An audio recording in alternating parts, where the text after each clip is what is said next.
Okay ठीक है। सो और भी लोग आने वाले हैं क्या? यस, कल टेस्ट है ना। एडवांस वालों का टेस्ट होगा कल, और जितना हमने कराया उतना ही आएगा।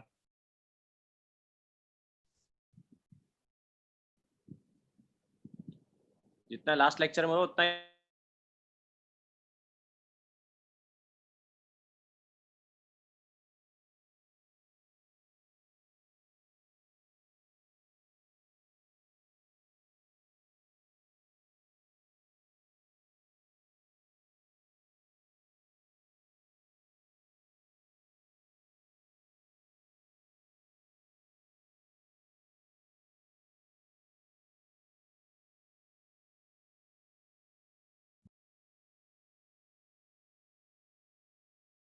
कर दो, और कर दो, और कर दो।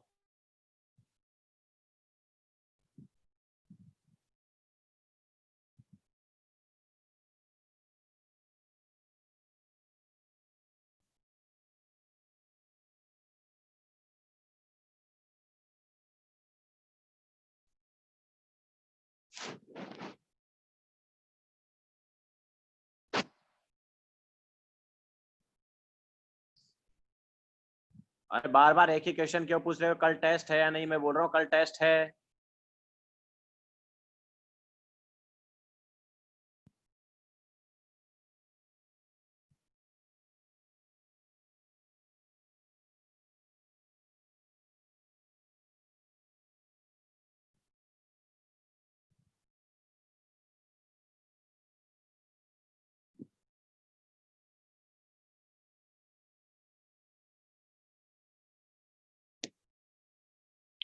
कौन से ग्रुप पे बोल रहे हैं नहीं है?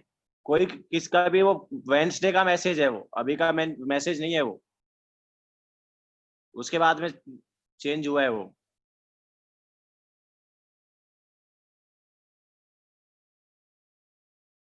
ठीक है। सो अभी हम फाउंडेशन बिल्डर सब्जेक्टिव का आज फिर से मैसेज आया है।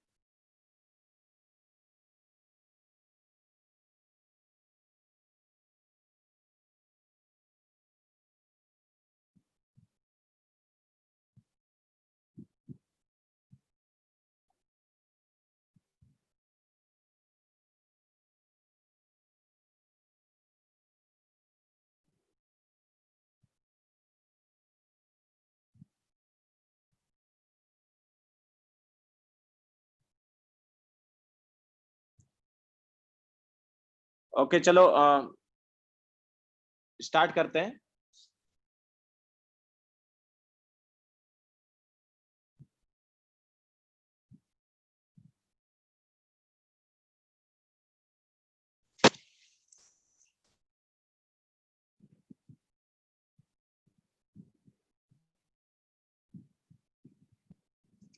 तो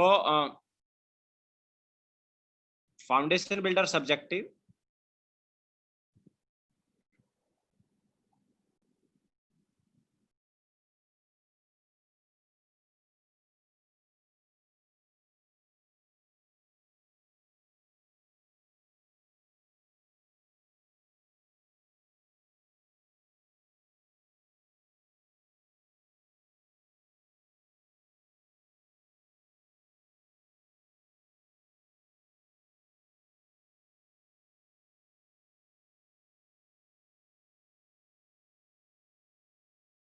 सो फाउंडेशन बिल्डर सब्जेक्टिव जो है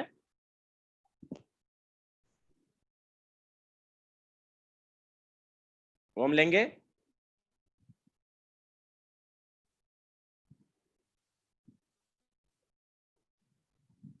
फोटो इलेक्ट्रिक इफेक्ट वाला पार्ट।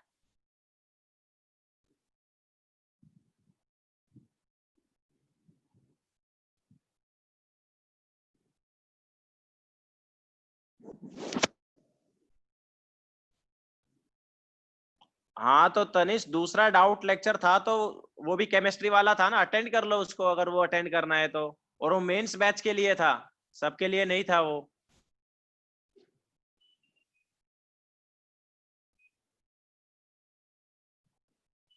ठीक है।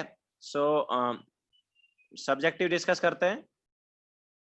पहले सब्जेक्टिव डिस्कस करेंगे, foundation builder subjective photo electric वाला, बिकॉज उसके सॉल्यूशन हमने सेंड नहीं किए, तो पहले वो डिस्कस करेंगे, देन उसके बाद टाइम रहा तो ऑब्जेक्टिव वाला पार्ट भी कर लेंगे। तो question number 30, foundation builder subjective का question number 30। The photo electric effect consist of the emission of the electron from the surface of metal when the metal is irradiated with light. A photon with minimum energy of this much is necessary to eject an electron from barium. What is the frequency of the radiation corresponding to this value? तो हमें जो value दी है वो सबसे पहले है क्या, वो कौन सी वैल्यू है? A photon with a minimum of energy this much is necessary to eject an electron. तो बेसिकली हमें वर्क फंक्शन दिया गया है। ओके, हमें क्या दिया है? Work function. So work function कितना दिया? 3.97 into 10 raised to power minus 19 joule. This is work function given. Now we have to require what is the frequency of radiation corresponding to this value. तो first वाले part में क्या निकालना है? तनिष्क किटावट कैसे पता चला कि ये कौन सी एनर्जी है? अरे उन्होंने बोला है photon with minimum energy of this much is necessary to eject an electron from barium. वो एनर्जी कौन सी होती थी जिस पर इलेक्ट्रॉन निकलता था? वर्क फंक्शन ही होता था ना। मिनिमम एनर्जी कौन सी थी जिस पर इलेक्ट्रॉन निकलता है? फोटो इलेक्ट्रॉन निकलता है, वर्क फंक्शन है, तो वही तो दी है, यहां पर भी वही है। तो वर्क फंक्शन दिया गया है, हमें इसका करस्पॉन्डिंग फ्रीक्वेंसी निकालनी है। वर्क फंक्शन के करस्पॉन्डिंग फ्रीक्वेंसी क्या होता है? Threshold frequency. तो वो क्या आएगा? फाई अपॉन एच हो जाएगा। ठीक है, सो सिंपल है वाला, डिवाइड बाय एच। एच की value 6.62 into 10 raise to power minus 34। तो यहां से हमारे पास आंसर आ जाएगा फर्स्ट का। Now what is second? तो सेकंड पार्ट में क्या बोला है? Will the blue light with wavelength 450 nanometre be able to eject the electron? अब देखो, हमें सेकंड पार्ट में उन्होंने एक वेवलेंथ दे दिया 450 नैनोमीटर। तो 450 नैनोमीटर का लाइट क्या इलेक्ट्रॉन एमिट कर सकता है, इजेक्ट कर सकता है? कल टेस्ट है तन में, मैं तीसरी बार बता रहा हूं ये चीज, तीसरी बार। तो देखो क्या कर सकते हैं, हमें लैम्बडा दिया गया है। कितना दिया है? लैम्बडा दिया है हमें 450 नैनोमीटर, और पूछा है कि क्या इसके मतलब इतने लैम्बडा का फोटोन देने पर इलेक्ट्रॉन निकलेगा क्या? सो हम यहां पर क्या कर सकते हैं, या तो इसके थ्रू एनर्जी निकाल लें। ठीक है, सो अगर इसके थ्रू एनर्जी हम निकालेंगे तो कितना आएगा? देखो, so 2 into 10 raise to power minus 25, याद है एनर्जी कैसे निकालते थे? ये हो गया डिवाइड बाय वेवलेंथ। तो वेवलेंथ यहां पर किस में? नैनोमीटर में, उसको मीटर में कन्वर्ट करो, तो ये मीटर में हो गया। तो एनर्जी क्या हो जाएगा? This is energy. कितना आएगा ये कैलकुलेट करने पर? सो दिस इज 2/45, नीचे 10 रेज़ टू पावर माइनस 8 हो गया, ऊपर गया तो वो 10 रेज़ टू पावर माइनस 17 हो गया शायद। तो उसको 19 करेंगे तो yes 200 into 10 raise to power minus 19 लिख सकते हैं। ठीक है, so this is energy. Now इसकी वैल्यू क्या है? तो इसकी जो वैल्यू है ये हमारे पास कितना है? This is 4 point something, 4.4। ठीक है, 4.4 into 10 raise to power minus 19 joule. अब देखो एनर्जी, ये एनर्जी आई हमारे पास, और ये जो था ये वर्क फंक्शन था। तो फोटो इलेक्ट्रिक इफेक्ट के लिए क्या होना चाहिए? फोटो इलेक्ट्रिक इफेक्ट के लिए एनर्जी ग्रेटर देन होना चाहिए किससे? वर्क फंक्शन से, और वो है, तो ऑब्वियसली फोटो इलेक्ट्रिक इफेक्ट होगा। क्लियर है? Energy should be greater than क्या होना चाहिए? वर्क फंक्शन, तभी हमारे पास फोटो इलेक्ट्रिक इफेक्ट होगा। तन्मय तुम जा सकते हो, बाद में रिकॉर्डिंग देख लेना।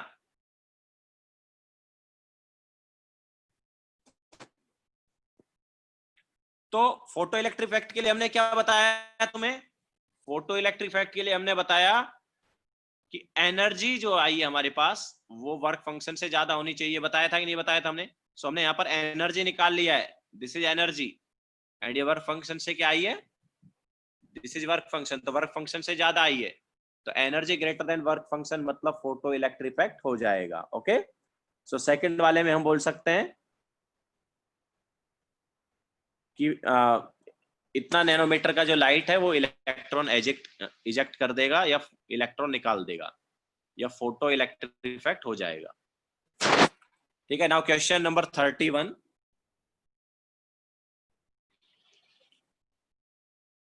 फाइंड द थ्रेशोल्ड वेवलेंथ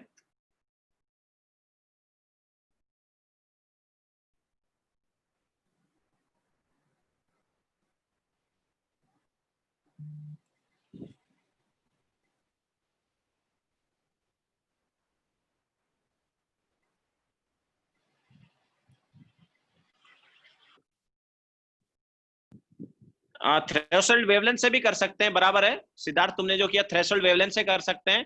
यहाँ पर जो थ्रेशोल्ड फ्रीक्वेंसी आई है उससे थ्रेशोल्ड वेवलेंथ निकाल लो। ठीक है, सो थ्रेशोल्ड वेवलेंथ एंड वेवलेंथ को कंपेयर करके कर सकते हो। क्लियर है?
ओके, सो आगे चलते हैं। अभी कैलकुलेशन से अप्रोक्सीमेशन करना नहीं आता। अबे अप्रोक्सीमेशन में क्या यार, वो तो खुद करो ना। यहाँ पर 200/45 का क्या होगा आंसर, वो नहीं कर सकते? 4 से कैंसिल आउट करोगे तो 9 टाइम्स, ये कितना होगा 50 टाइम्स, तो 50/9 कितना होगा? 4.44 होगा ना। 6.62 को यहाँ पर 6.62, अच्छा ये वाले पार्ट में, हाँ तो देखो 3.97 को अप्रोक्सीमेटली 4 ले लो।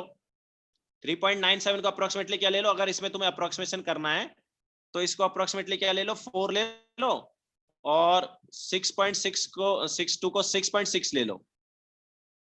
ठीक है, तो इतना अप्रोक्सीमेशन कर लो, देन उसके उसके हिसाब से आंसर निकाल लो।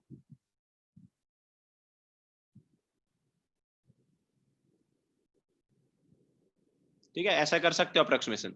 हाँ, now question number 31। Find the threshold wavelength for the photo electric effect. 6.6 को 7 लेंगे तो थोड़ा ज्यादा डिफरेंस आ जाएगा। ठीक है, ले सकते हो बट ज्यादा डिफरेंस आ जाएगा फिर।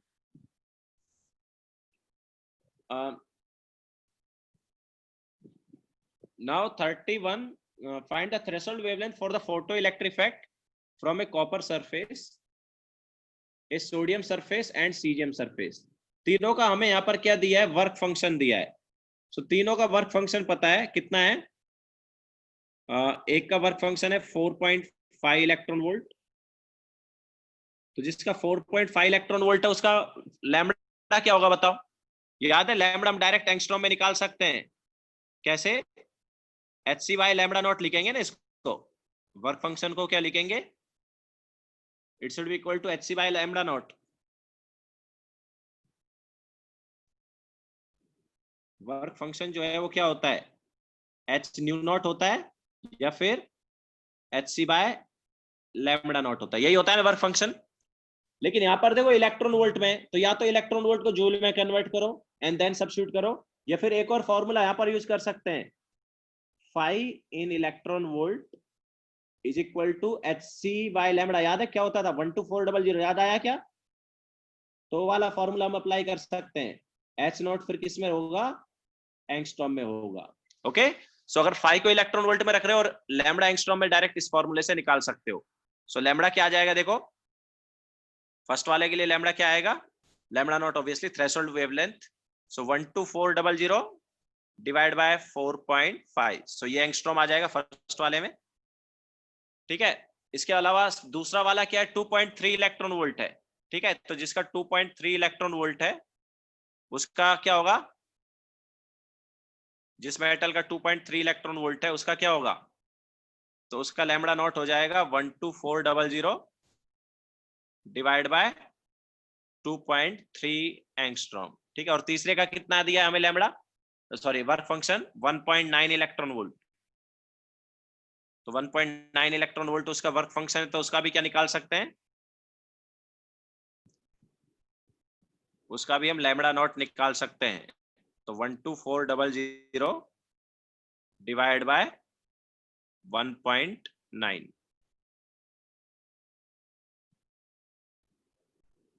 तो ये हमें एंगस्ट्रॉम में वैल्यू मिल गई है। ठीक है, तो जो भी आ रहा है देख लेना।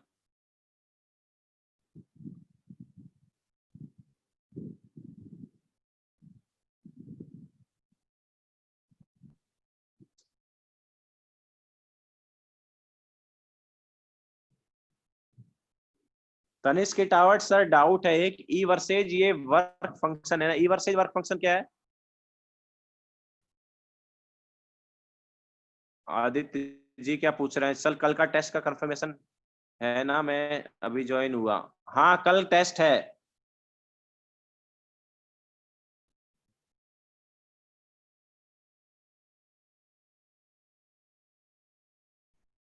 वर्क फंक्शन से भी सेम, वर्क फंक्शन से ही तो निकाला है यार हमने, स्टॉपिंग पोटेंशियल थोड़ी निकालना है इसमें, इसमें थ्रेशोल्ड वेवलेंथ निकालना है। Stopping potential kinetic energy maximum से आता है।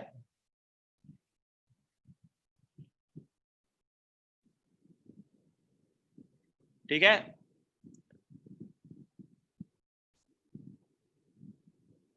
ठीक है लोकेश, नाउ आगे चलते हैं क्वेश्चन नंबर 32।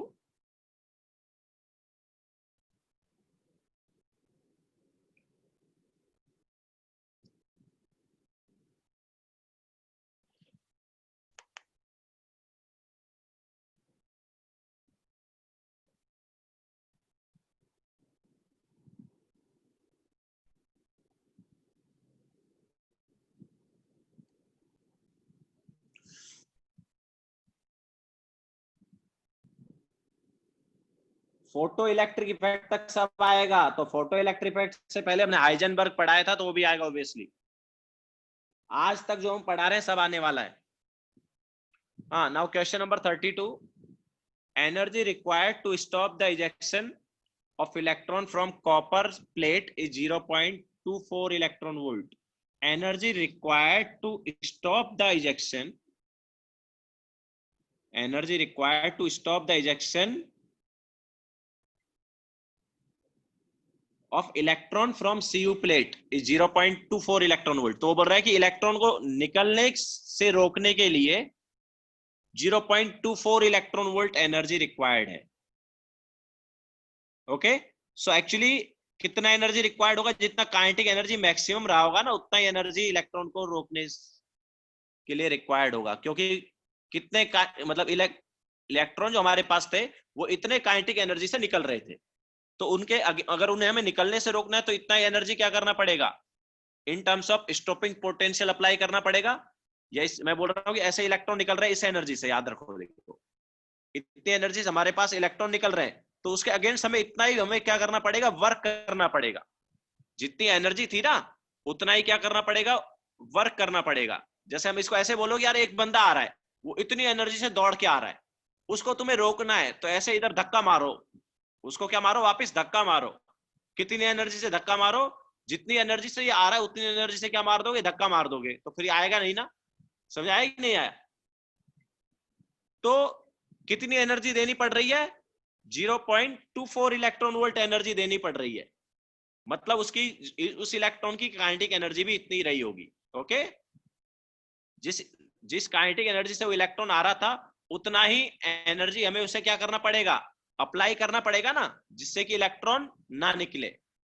मैंने क्या बताया था, तुम्हें याद हो तो मैंने क्या बताया था कि जब हम प्लेट को उल्टा कर देते हैं, याद आया? जब हम प्लेट को क्या कर देते हैं, उल्टा कर देते हैं, तो ये वाला नेगेटिव हो जाता है, तो यहां से जो इलेक्ट्रॉन निकल रहे थे उसके अगेंस्ट क्या करेगा, ये प्लेट रिपेल करेगा। ओके, एंड वोल्टेज बढ़ाते बढ़ाते बढ़ाते बढ़ाते एक टाइम ऐसा आएगा कि इलेक्ट्रॉन निकलना क्या हो जाएगा, बंद हो जाएगा। याद आया? तो इलेक्ट्रॉन निकलना कब बंद होगा, जब हम कितना अप्लाई करेंगे, स्टॉपिंग पोटेंशियल अप्लाई करेंगे। तो वो क्या होता था, उससे उससे हमारे पास वो काइनेटिक एनर्जी जो थी वो वर्क में कन्वर्ट हो जाती थी। ये हम बोल सकते हैं कि ये जो उल्टा दूसरा प्लेट है, ये क्या करता था, वर्क करता था इलेक्ट्रॉन पर। ओके, सो बेसिकली हमें वर्क दिया हुआ था 0.24 इलेक्ट्रॉन वोल्ट। ये हम बोल सकते हैं वो काइनेटिक एनर्जी मैक्सिमम दिया हुआ था। सो ये काइनेटिक एनर्जी मैक्सिमम हमें पता था। Now, when the radiation of this much nanometer strikes the plate, calculate work function. तो अब हमें यहाँ पर क्या दे दिया उन्होंने, लैम्बडा दे दिया 253.7 नैनोमीटर।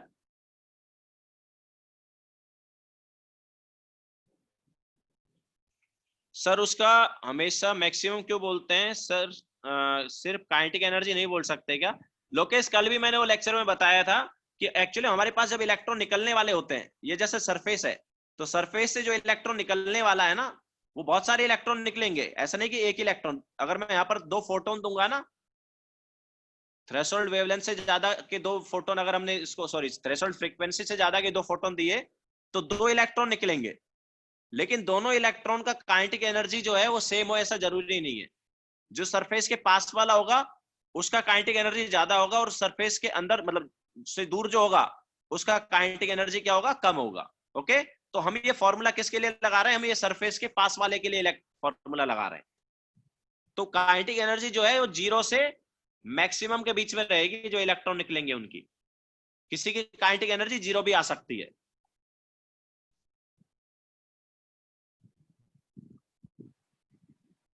हाँ, तो रिपेल होगा तो एक्चुअली उसका डायरेक्शन चेंज नहीं होगा, ऐसा है कि उसकी वेलोसिटी कम हो जाएगी। कल हमने वही बताया था कि जो इलेक्ट्रॉन निकल रहा था वो रिपेल होगा तो वो कम वेलोसिटी से आएगा ना। अभी जितनी वेलोसिटी से पहले आ रहा था उतनी से नहीं आएगा, कम से आएगा। तो ऐसे बढ़ाते बढ़ाते पोटेंशियल क्या है, एक पॉइंट ऐसा आएगा कि उसकी वेलोसिटी 0 हो जाएगी, मतलब आएगा ही नहीं। तो उस पॉइंट पर क्या किया गया है, जो काइनेटिक एनर्जी थी वो वर्क में कन्वर्ट कर दी गई है। ओके, ये हम ऐसा बोल सकते हैं कि उस इलेक्ट्रॉन के अपोजिट हमने एक एनर्जी अप्लाई कर दिया या एक वर्क कर दिया है। तो कितना एनर्जी अप्लाई किया, तो क्वेश्चन बोला कि 0.24 इलेक्ट्रॉन वोल्ट हमने एनर्जी अप्लाई किया, तब जाके इलेक्ट्रॉन नहीं निकला। तो बेसिकली वो काइनेटिक एनर्जी तो होगा। ओके, इतनी काइनेटिक एनर्जी से इलेक्ट्रॉन आ रहा होगा, और इतना ही हमने उसको क्या कर दिया, अप्लाई कर दिया, जिससे कि इलेक्ट्रॉन ना निकले। So kinetic energy maximum basically इतना मिल गया। एंड लैम्बडा जो है वो हमारे पास इतना है, मतलब एनर्जी गिवन वाला लैम्बडा है ये। सो नाउ इसको एंगस्ट्रॉम में अगर हम कन्वर्ट, या यहाँ पर डायरेक्ट एनर्जी निकाल लो, तो चलो, तो एनर्जी के लिए क्या होगा formula, what is energy? Tanishq, kinetic energy maximum जो है वही तो हमारे पास आता है ना, बाकी इससे तो कम तो कुछ 0 हो ही सकता है। 0 से लेकर काइनेटिक एनर्जी मैक्सिमम तक का ही होगा, उससे ज्यादा का किसी का नहीं होगा एनर्जी। अभी तो बताया यार, मान ले तू दौड़ते हुए आ रहा था, तनिष्क तू दौड़ते हुए आ रहा था, और तू दौड़ते हुए आ रहा था, तो तेरा जो एनर्जी था दौड़ने का, या काइनेटिक एनर्जी जो था वो 12 जूल था। अब मैं तुझे रास्ते में मिल गया और मैंने तुझे दौड़ने से रोकना है, तो मुझे क्या करना पड़ेगा, तुझे पुश करना पड़ेगा। अब मैं कितनी एनर्जी से पुश करूं कि तू ना दौड़े, या तो मुझे भी 12 जूल ही लगाना पड़ेगा ना। समझ आया कि नहीं आया? तो उन्होंने ये वाला एनर्जी दिया हुआ था एक तरह से कि दौड़ने से रोकना है, तो इतना एनर्जी लगेगा। तो तेरा एनर्जी कितना है, वहां से पता चला कि तेरा भी एनर्जी कितना था, 12 जूल था। तो वैसा ही कुछ यहां पर है, उन्होंने बोला कि इलेक्ट्रॉन को निकलने से रोकने के लिए 0.24 इलेक्ट्रॉन वोल्ट एनर्जी लगेगा। तो एक्चुअली उतना ही एनर्जी किसका रहा होगा, इलेक्ट्रॉन का रहा होगा।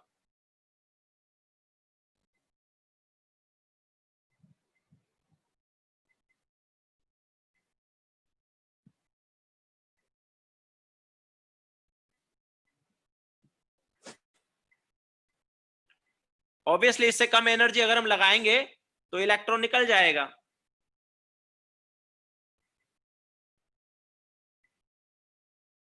क्योंकि काइनेटिक एनर्जी इतना है ना, अगर इससे कम एनर्जी हम अप्लाई करते हैं तो इलेक्ट्रॉन अभी क्या निकल जाएगा, क्योंकि हम इतना काइनेटिक एनर्जी 0.24 इलेक्ट्रॉन वोल्ट, और इसे रोकने के लिए भी हमें 0.24 इलेक्ट्रॉन वोल्ट ही लगाना पड़ेगा। लेकिन अगर हम 0.24 इलेक्ट्रॉन वोल्ट ना लगा के मान लो अपोजिट कितना अप्लाई करते हैं, मान लो जस्ट 0.2 इलेक्ट्रॉन वोल्ट करते हैं, तो फिर इलेक्ट्रॉन जो है वो निकलेगा। ओके, सो इलेक्ट्रॉन को निकलने से रोकने के लिए कितना एनर्जी देना पड़ेगा, उतना ही देना पड़ेगा जितना काइनेटिक एनर्जी मैक्सिमम है।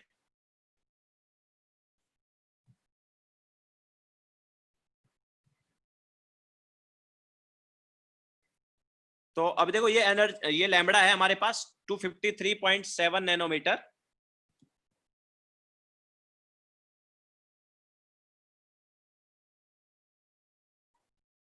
ऑब्वियसली काइनेटिक एनर्जी मैक्सिमम से ज्यादा भी तुम अप्लाई कर सकते हो, बट वो मिनिमम की बात की है ना। देखो क्वेश्चन में क्या बोला है, मिनिमम। मिनिमम नहीं बोला एक्चुअली उन्होंने, मिनिमम बोलना चाहिए था, minimum energy required to stop, ऐसा लिखना चाहिए था उन्हें, उन्होंने लिखा नहीं है। ऑब्वियसली 0.24 अगर काइनेटिक एनर्जी है हमारे पास इलेक्ट्रॉन का मैक्सिमम वाला, तो 0.24 से ज्यादा देने पर भी इलेक्ट्रॉन नहीं निकलेगा। तो उन्हें क्वेश्चन में मेंशन करना चाहिए था minimum, minimum energy required to stop the ejection, ऐसे लिखना चाहिए था। ठीक है, तो हाँ थोड़ा सा एरर है, ठीक है, क्वेश्चन में मिनिमम डाल लो अगर तुम्हें ज्यादा हुआ है तो, कि minimum energy required to stop the ejection of electron from copper plate is 0.24 electron volt, है ना। तो एनर्जी से पहले मिनिमम लिख देना बस। सो नाउ ये हमारे पास लैम्बडा है, ठीक है। तो इस लैम्बडा के करस्पॉन्डिंग याद है, देखो हमने जब बोला था कि लैम्बडा नैनोमीटर में हो, तो फॉर्मूला में 12400 नहीं आता था, जस्ट 1240 आता था, याद आया।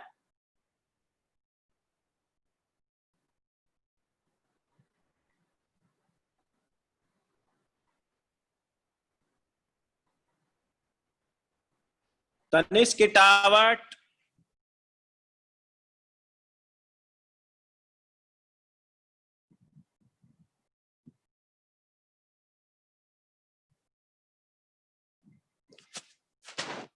काइनेटिक एनर्जी मैक्सिमम याद रखो यार, धीरे धीरे समझ में आ जाएगा तुम्हें। ना ई जो है वो इलेक्ट्रॉन वोल्ट में आएगा, अगर हम लैम्बडा को क्या लेंगे, नैनोमीटर लेंगे तो। सो 12400 की बजाय 1240 ले रहे हैं, बिकॉज लैम्बडा किस में लिया, नैनोमीटर में लिया है। तो ये हमारे पास एनर्जी आ गया, ठीक है, this is energy in electron volt. तो एनर्जी पता है हमें, काइनेटिक एनर्जी मैक्सिमम पता है, तो वर्क फंक्शन क्या होगा, kinetic energy maximum is equal to क्या होता था, एनर्जी माइनस वर्क फंक्शन होता था ना। सो वर्क फंक्शन क्या हो जाएगा इधर से, work function is E minus kinetic energy maximum, ठीक है। तो सब्स्टिट्यूट कर दो तो आंसर आ जाएगा। क्लियर है सभी को। 1 to 4 कहां से आया, हमने बताया था, दिस इज एचसी, ये एचसी का वैल्यू है जब लैम्बडा नैनोमीटर में लिया जाए और एनर्जी इलेक्ट्रॉन वोल्ट में आए, याद हो तो हमने बताया ये। अगर लैम्बडा एंगस्ट्रॉम में हो तो ये 12400 होता था, अगर लैम्बडा नैनोमीटर में हो तो 1240 होता था, ठीक है। एनर्जी को किधर भी यूज कर सकते हैं,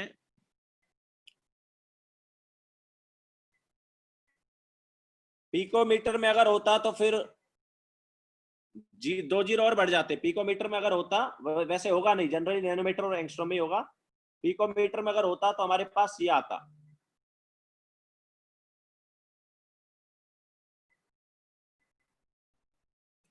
तो एनर्जी का फॉर्मूला जो है, एनर्जी किसका, फोटोन का, तनिष्क किटावट एनर्जी फोटोन का है।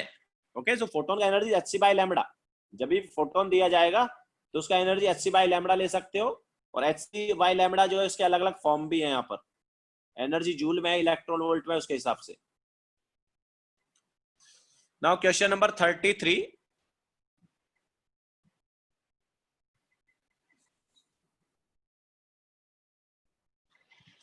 Calculate the threshold frequency, electrons and photons are same. किसने बोला भाई तनिष? इलेक्ट्रॉन्स जो हैं वो अलग हैं, फोटॉन्स अलग हैं।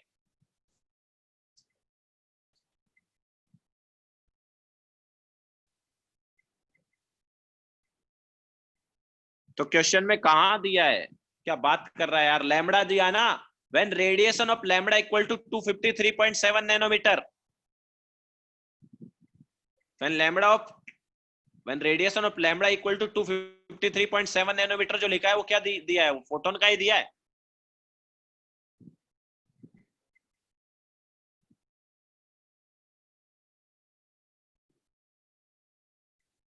Now calculate the threshold frequency of metal with the binding energy. अच्छा देखो, बाइंडिंग एनर्जी एक तरह से वर्क फंक्शन ही हो गया है, बट वो पर जूल किलो जूल पर मोल में दिया हुआ है। Okay, this binding energy is basically work function.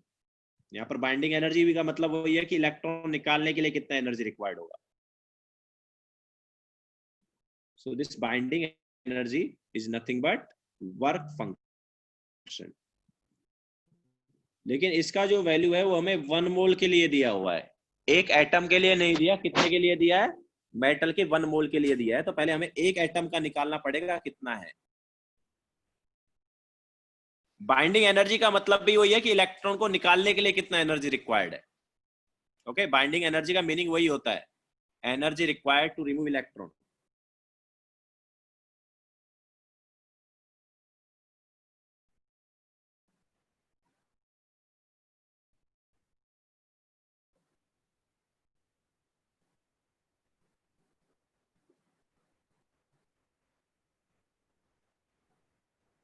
Okay, so energy required to remove electron. So कितना दिया? 180। बाइंडिंग एनर्जी और आयनेशन एनर्जी सेम है, 180.69 किलो जूल पर मोल।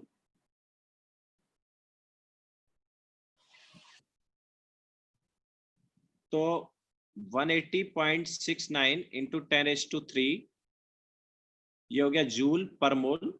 एक मोल का इतना एनर्जी आ गया जूल में, और एक एटम का कितना आएगा? तो एक मोल मतलब कितना? 6 × 10⁻23। ओके, सो ये जो एनर्जी है 6 × 10⁻23 एटम्स का है। तो एक एटम का क्या होगा?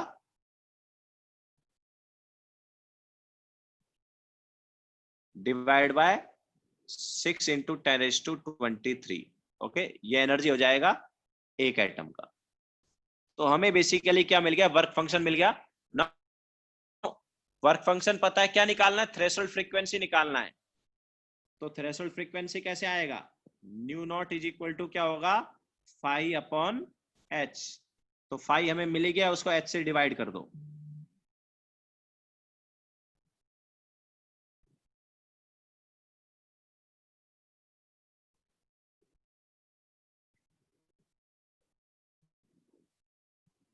एच क्या है? 6.62 इंटू 10⁻⁻34। ठीक है, सो ये हमारे पास क्या आ जाएगा? थ्रेशोल्ड फ्रीक्वेंसी आ जाएगा।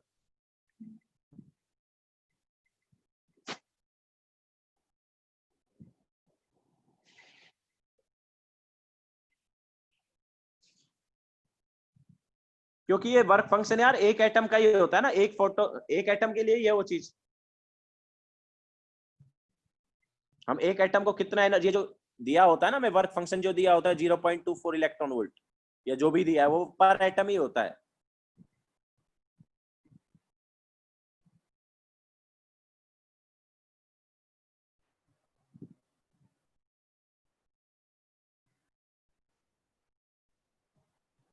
ठीक है, चले आगे।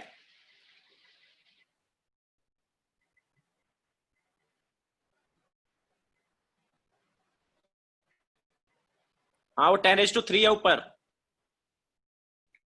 किलो जूल को जूल में कन्वर्ट किया था तो 10⁻³ आएगा ना ऊपर, और नीचे 6 × 10⁻23 है।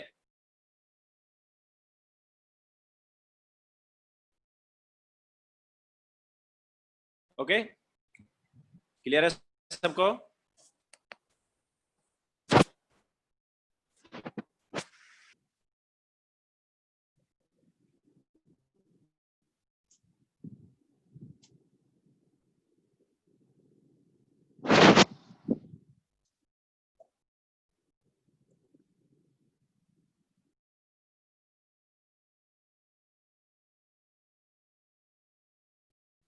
वाई पर एटम, अरे वो ये हमारे पास जो वर्क फंक्शन वगैरह होता है ये पर एटम ही होता है, जो दिया होता है ना वर्क फंक्शन, ये हर एटम का दिया होता है।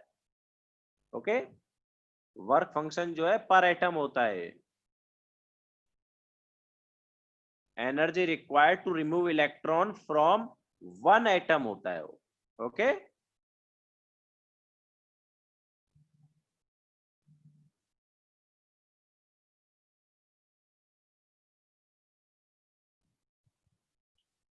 यार अलग अलग होगा ना। देखो मैं बोलता हूं कि यार एक एटम को 2 इलेक्ट्रॉन वोल्ट एनर्जी लग रहा है, तो 2 एटम को कितना इलेक्ट्रॉन वोल्ट एनर्जी लग जाएगा? 4 लग जाएगा। 3 एटम को कितना लग जाएगा? 6 लग जाएगा। समझ आया लोकेश?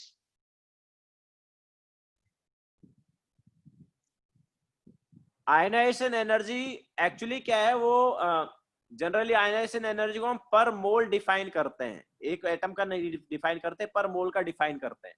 बट उसको भी ऑब्वियसली पर एटम कन्वर्ट किया जा सकता है। हम जो 13.6 वाले फॉर्मूले से लिखते थे वो पर एटम लिखते थे। आयनाइजेशन एनर्जी हमने लिखा था 13.6 Z², वो पर एटम था।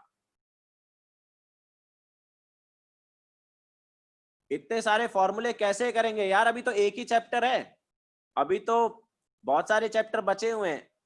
जितना प्रैक्टिस करोगे फॉर्मूले अपने आप याद हो जाएंगे।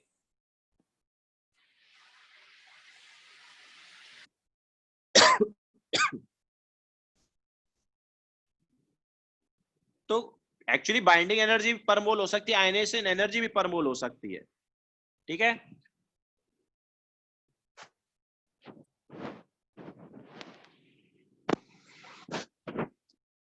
Now question number 34,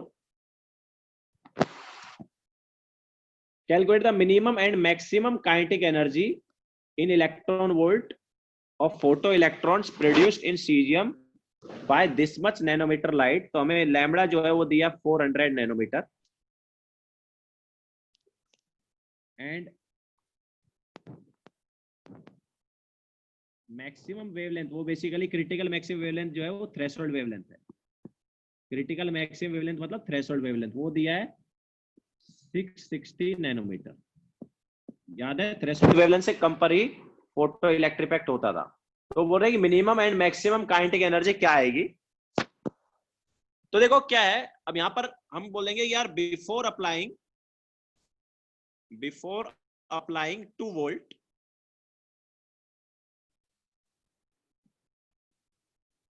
before applying 2 volt potential, kinetic energy minimum क्या होगी? Before applying 2 volt potential, kinetic energy minimum क्या होगी बताओ? 0। याद है काइनेटिक एनर्जी कहां से कहां तक वेरी करता है? 0 से काइनेटिक एनर्जी मैक्सिमम तक। तो काइनेटिक एनर्जी मिनिमम होगी 0 एंड मैक्सिमम क्या होगी? hc by lambda minus hc by lambda naught, ये होगी। What is hc by lambda? हाँ मिनिमम हमेशा 0 होगा, वही रुको अभी थोड़ी देर देखो। तो hc बाय लैम्बडा को हम लिख सकते हैं 1240 divide by lambda in nanometre 400 minus 1240 divide by 660। तो ये हमारे पास काइनेटिक एनर्जी मैक्सिमम आएगा, लेकिन ये कब आएगा? जब हम 2 वोल्ट अप्लाई नहीं कर रहे हैं, बिफोर अप्लाइंग 2 वोल्ट पोटेंशियल, मतलब जब पोटेंशियल बहुत कम है तब की बात है। ओके, अब देखो अगर हम 2 वोल्ट अप्लाई कर दें तो क्या होगा? 2 वोल्ट अप्लाई करने से क्या हो जाएगा यार?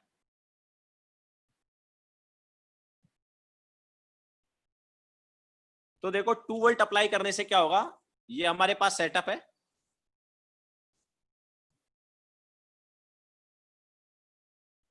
ठीक है, यहाँ प्राइम मीटर था, ये सेटअप है, यहाँ पर हमने 2 वोल्ट अप्लाई कर दिया, तो इधर जो इलेक्ट्रॉन है निकल रहा है, ठीक है, लेकिन हमने 2 वोल्ट अप्लाई किया हुआ है।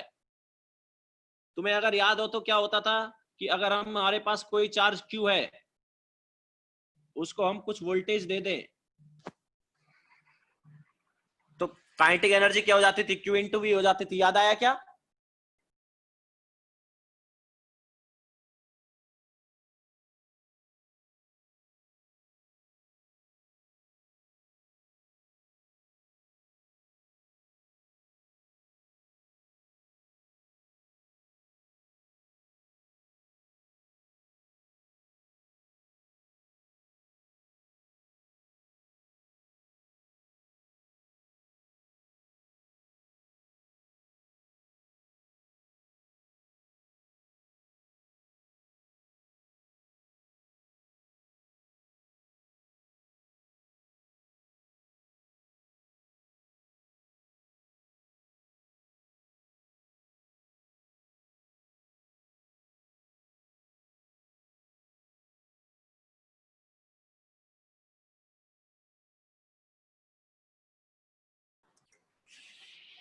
तो देखो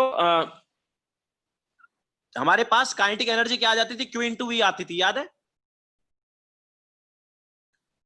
तो यहां पर क्या हमने 2 वोल्ट अप्लाई कर दिया इलेक्ट्रॉन पर, इलेक्ट्रॉन पर कितना अप्लाई कर दिया, 2 वोल्ट अप्लाई कर दिया, तो इसकी वजह से एक्स्ट्रा काइनेटिक एनर्जी आएगी। क्यों आएगी? बिकॉज यार ये जो पॉजिटिव प्लेट है ये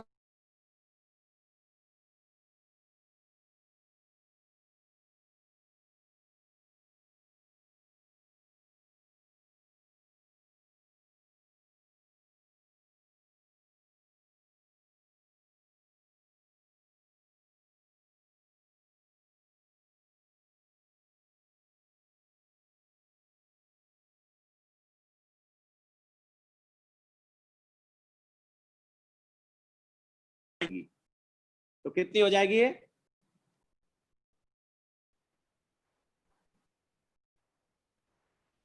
लैग हो रहा है क्या? 1 मिनट रुको, फिर वेट कर लेते थोड़ा।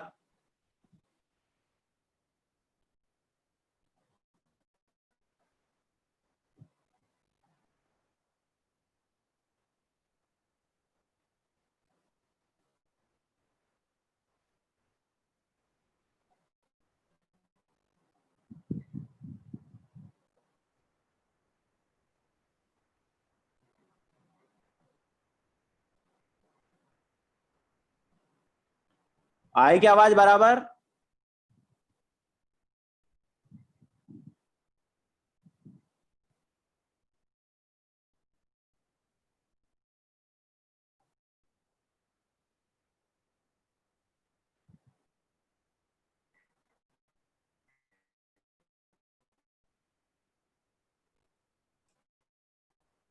आई आवाज बराबर?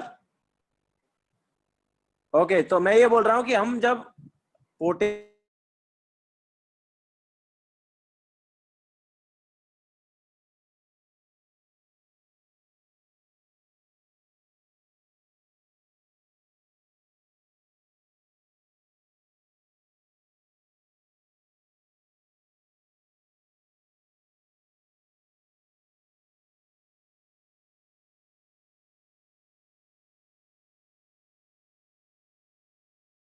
काइनेटिक एनर्जी आ जाएगी, तो कितनी होगी? देखो काइनेटिक एनर्जी एक्स्ट्रा कितनी हो जाएगी अभी, एक्स्ट्रा काइनेटिक एनर्जी क्या आएगी, तो Q इंटू V होगा,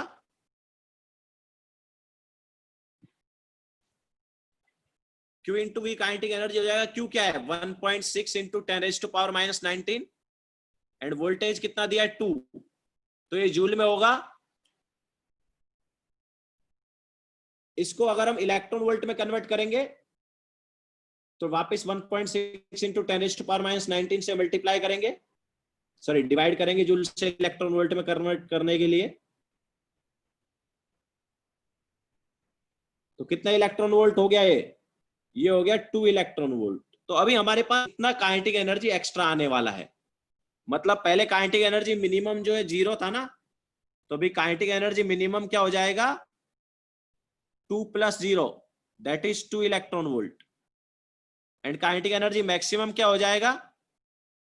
काइनेटिक एनर्जी मैक्सिमम होगा अपने पास 2 प्लस, पहले कितना था वो वैल्यू, कितना आ रहा था, एक मिनट देखो, ये जो वैल्यू है ये आई थिंक 1.3 आता है, 1.3 आ रहा है क्या?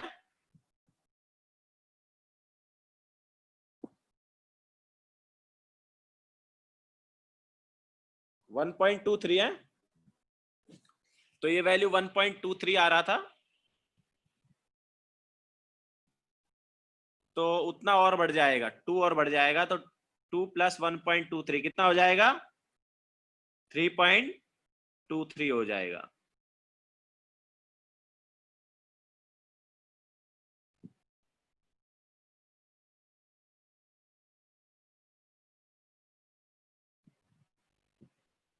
अरे सभी को, तो हम ये बोल रहे हैं कि अभी क्या था, देखो सेटअप फिर से एक बार देखो, हमारे पास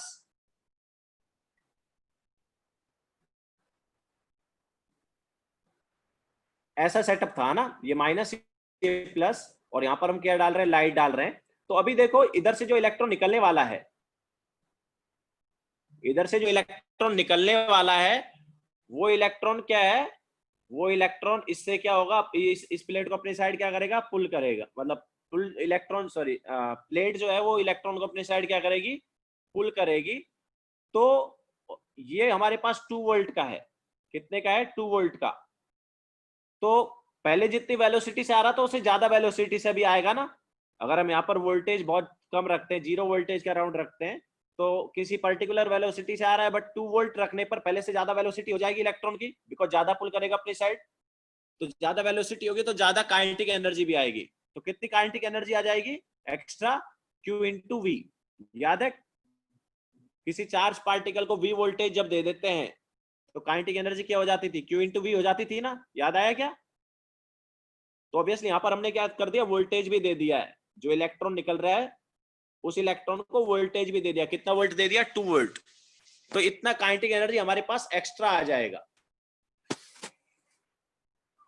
तनिष हमने यहां पर रिवर्स नहीं किया, देखो स्टॉपिंग पोटेंशियल वाला कॉन्सेप्ट नहीं है ये, हमने रिवर्स नहीं किया, ये प्लेट पॉजिटिव है, ये भी पॉजिटिव ही रहेगी। स्टॉपिंग पोटेंशियल के केस में हम क्या करते थे, उल्टा करते थे।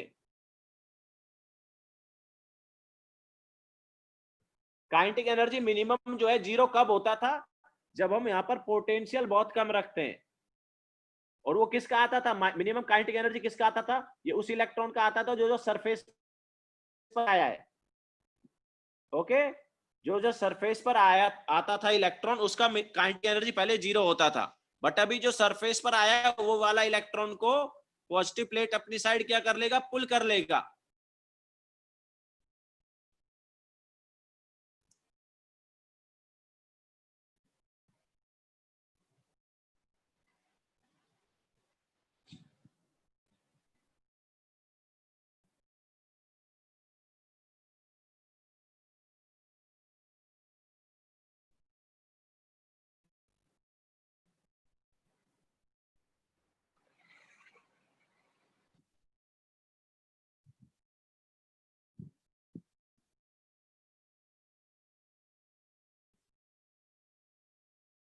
देखो क्या है, फिर से एक बार बताता हूं, ये देखो हमारे पास मेटल है, ठीक है, ये मेटल है, इस मेटल को हम मान, एक ऐसे तो मैं एग्जांपल दे रहा हूं, मान लो इस मेटल का वर्क फंक्शन जो है वो 4 इलेक्ट्रॉन वोल्ट है,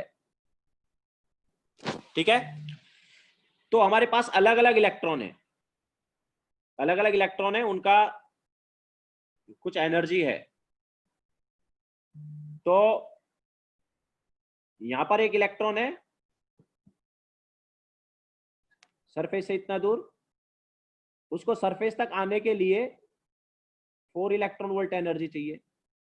एक इलेक्ट्रॉन है जिसको सरफेस तक आने के लिए 2 इलेक्ट्रॉन वोल्ट एनर्जी चाहिए।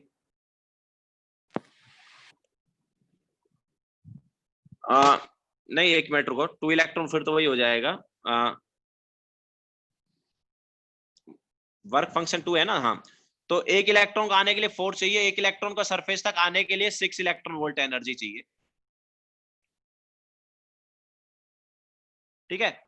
अब मान लो हमने इसको 2 फोटोन दिए, हमने क्या दिए, 2 फोटोन दिए। वर्क फंक्शन इसका मेटल का कितना है, 4 इलेक्ट्रॉन वोल्ट है। ये हमारे पास मेटल की सरफेस है, सरफेस के अंदर हमारे पास 2 इलेक्ट्रॉन है। एक इलेक्ट्रॉन जो है उसको सरफेस तक आने के लिए 4 इलेक्ट्रॉन वोल्ट चाहिए, एक इलेक्ट्रॉन को सरफेस तक आने के लिए 6 इलेक्ट्रॉन वोल्ट चाहिए। अब हम इसको क्या कर रहे हैं, 2 फोटोन दे रहे हैं और दोनों फोटोन का जो एनर्जी है वो 6 इलेक्ट्रॉन वोल्ट है। दोनों फोटोन का एनर्जी क्या है, 6 इलेक्ट्रॉन वोल्ट। ठीक है, तो अब देखो क्या है, ये अलग देखो, मेटल में ऐसा थोड़ी एक ही एटम है, मेटल में बहुत सारे एटम्स होते हैं। मेटल में क्या होते हैं, बहुत सारे एटम्स होते हैं। ओके, तो अलग अलग एटम में जो अलग इलेक्ट्रॉन जो है वो देखो, हमारे पास क्या है, मेटल जो है ना उसमें इलेक्ट्रॉन्स फ्री होते हैं। मेटल का थोड़ा अलग कंडीशन होता है, हाइड्रोजन के केस में जो हमने बताया था वो अलग थोड़ा केस हो जाता है, और मेटल के केस में थोड़ा अलग रहता है। मेटल्स में क्या फ्री इलेक्ट्रॉन्स होते हैं, और वो फ्री इलेक्ट्रॉन्स आपस में एक दूसरे से टकराते रहते हैं। फ्री इलेक्ट्रॉन्स क्या करते हैं, एक दूसरे से टकराते रहते हैं, जिनकी वजह से उनकी एनर्जी कम होती रहती है। इसीलिए अलग अलग फ्री इलेक्ट्रॉन्स का एनर्जी अलग अलग होता है। देखो, एक इलेक्ट्रॉन को जस्ट 4 इलेक्ट्रॉन वोल्ट चाहिए सरफेस तक आने के लिए, एक इलेक्ट्रॉन को 6 इलेक्ट्रॉन वोल्ट एनर्जी चाहिए सरफेस तक आने के लिए। ठीक है, तो अलग अलग इलेक्ट्रॉन को अलग अलग एनर्जी चाहिए होता है सरफेस तक आने के लिए। तो अब मैं क्या बोल रहा हूँ कि हमारे पास मान लो 2 फोटोन है और दोनों फोटोन 6 इलेक्ट्रॉन वोल्ट के हैं, वो हम इसको दे रहे हैं, वो हम क्या कर रहे हैं, इसको दे रहे हैं। तो अब देखो, ये 4 इलेक्ट्रॉन वोल्ट वाला जो है, इस फोटोन का काइनेटिक एनर्जी क्या होगा, अगर ये इलेक्ट्रॉन निकलेगा, 2 फोटोन दे रहे हैं ना, तो एक फोटोन इसके पास जाएगा और एक फोटोन इसके पास जाएगा। ओके, तो इस पहले वाले का काइनेटिक एनर्जी क्या हो जाएगा, 6 - 4, ये पहले वाले का काइनेटिक एनर्जी आएगा। तो कितना हुआ ये काइनेटिक एनर्जी, 6 - 4 कितना हुआ, 2 इलेक्ट्रॉन वोल्ट। ठीक है, और ये वाला इलेक्ट्रॉन जो है इसका काइनेटिक एनर्जी क्या होगा बताओ, इसका काइनेटिक एनर्जी क्या हो जाएगा, 0 हो जाएगा। समझ आया कि नहीं आया? तो काइनेटिक एनर्जी जो है मिनिमम अपने पास क्या है, 0 है, और ये जो है काइनेटिक एनर्जी है मैक्सिमम है, और ये क्या है, 2 इलेक्ट्रॉन वोल्ट है। ओके, दो फोटोन से 2 इलेक्ट्रॉन निकल रहे हैं, लेकिन दोनों इलेक्ट्रॉन का काइनेटिक एनर्जी सेम नहीं है। ओके, अलग अलग है। तो जितने फोटोन हम देते हैं ना उतने ही इलेक्ट्रॉन निकलते हैं। हाँ, वर्क फंक्शन जो है सिर्फ आउटर मोस्ट इलेक्ट्रॉन की एनर्जी के लिए है, लेकिन देखो क्या है, मैं वही बोल रहा हूं कि अलग, अब एक मेटल में एक ही इलेक्ट्रॉन नहीं है, एक मेटल में एक ही एटम नहीं है, बहुत सारे एटम है, और ये जो इलेक्ट्रॉन हम निकाल रहे हैं ये अलग अलग एटम के आउटर मोस्ट ऑर्बिट के इलेक्ट्रॉन है। ये हम बोल सकते हैं फ्री, इसको थोड़ा ऐसे सोचो कि फ्री इलेक्ट्रॉन्स है, जो निकलने वाले इलेक्ट्रॉन्स है ना, कौन से हैं, फ्री इलेक्ट्रॉन्स है। दो फोटोन है, दोनों का 6 है, 2 फोटोन है, दोनों का 6 इलेक्ट्रॉन वोल्ट, 6 इलेक्ट्रॉन वोल्ट है। आउटर मोस्ट में 2 या 3 इलेक्ट्रॉन रहेगा तो भी सेम कॉन्सेप्ट है, एक एक इलेक्ट्रॉन ही निकलेगा, पहले एक इलेक्ट्रॉन निकल गया, फिर दूसरा इलेक्ट्रॉन निकलेगा, फिर तीसरा निकलेगा। ठीक है, तो अब देखो हम क्या बोल रहे हैं कि अरे फोटोन का एनर्जी दिया था मैंने, जो इलेक्ट्रॉन निकल रहे थे उनका काइनेटिक एनर्जी निकालना था। यस तनिष, अलग अलग आउटर मोस्ट के ऑर्बिट के इलेक्ट्रॉन्स का भी अलग अलग काइनेटिक एनर्जी हो सकता है। वही मैं बोल रहा हूं, वहां पर क्या आपस में इलेक्ट्रॉन्स कोलाइड कर रहे हैं, इलेक्ट्रॉन्स जो है ना फ्री इलेक्ट्रॉन से आपस में कोलाइड कर रहे हैं, तो कोलाइड करने की वजह से कुछ इलेक्ट्रॉन का वहां पर एनर्जी लॉस हो रहा है। ओके, फ्री इलेक्ट्रॉन से आपस में टकरा रहे हैं तो उनका खुद का एनर्जी क्या हो रहा है, डिक्रीज हो रहा है। तो कुछ इलेक्ट्रॉन का एनर्जी कम रहेगा, कुछ का ज्यादा रहेगा। कोलिजन में एनर्जी लॉस करते हैं और उसकी वजह से कुछ इलेक्ट्रॉन का एनर्जी कम रहता है, कुछ का ज्यादा रहता है, ये फंडा रहता है।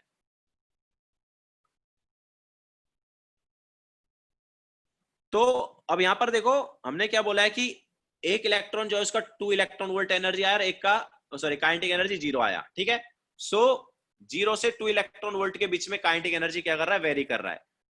अब अगर हम यहां पर अप्लाई, अब देखो यहां पर ये जो इलेक्ट्रॉन निकला है, 2 इलेक्ट्रॉन निकले ना, एक इलेक्ट्रॉन तो आराम से 2 इलेक्ट्रॉन वोल्ट से चला गया, और एक इलेक्ट्रॉन जस्ट कहां पर रहा है, सरफेस पर। क्यों रहा भाई सरफेस पे? क्योंकि उसकी काइनेटिक एनर्जी क्या आई थी, 0 आई थी। ध्यान से सुनो, ठीक है।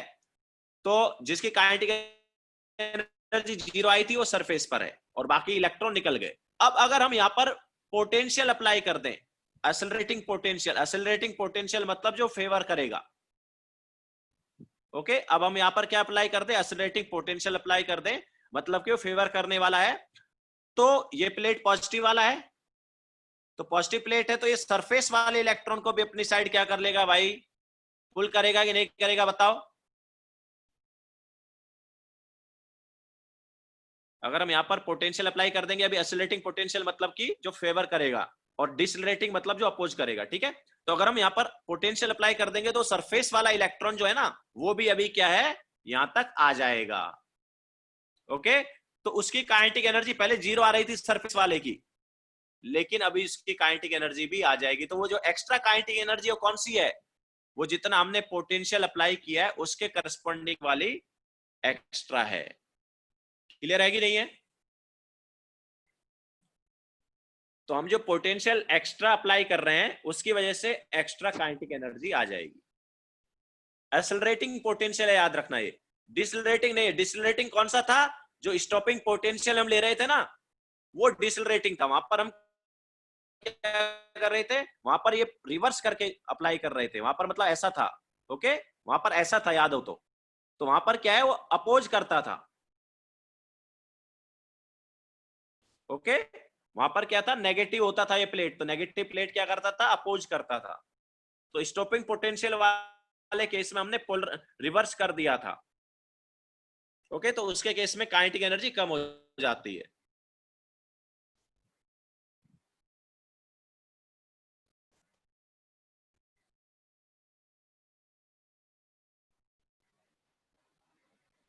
सरफेस के ज्यादा पास कौन से होते हैं, जिनकी एनर्जी ज्यादा है ना, मतलब जिन, ये हमारे पास 6 इलेक्ट्रॉन वोल्ट वाले की, जैसे यहां पर अगर हम बोलेंगे तो 4 इलेक्ट्रॉन वोल्ट चाहिए सरफेस तक आने के लिए, और इसको 6 इलेक्ट्रॉन वोल्ट चाहिए सरफेस तक आने के लिए। तो ऑब्वियसली 4 इलेक्ट्रॉन वोल्ट वाले की एनर्जी जो है वो ज्यादा है, और इस 6 इलेक्ट्रॉन वाले की एनर्जी कम है।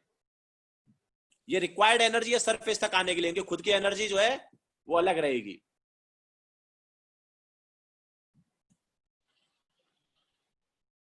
ठीक है, चलो आगे चलते हैं। अभी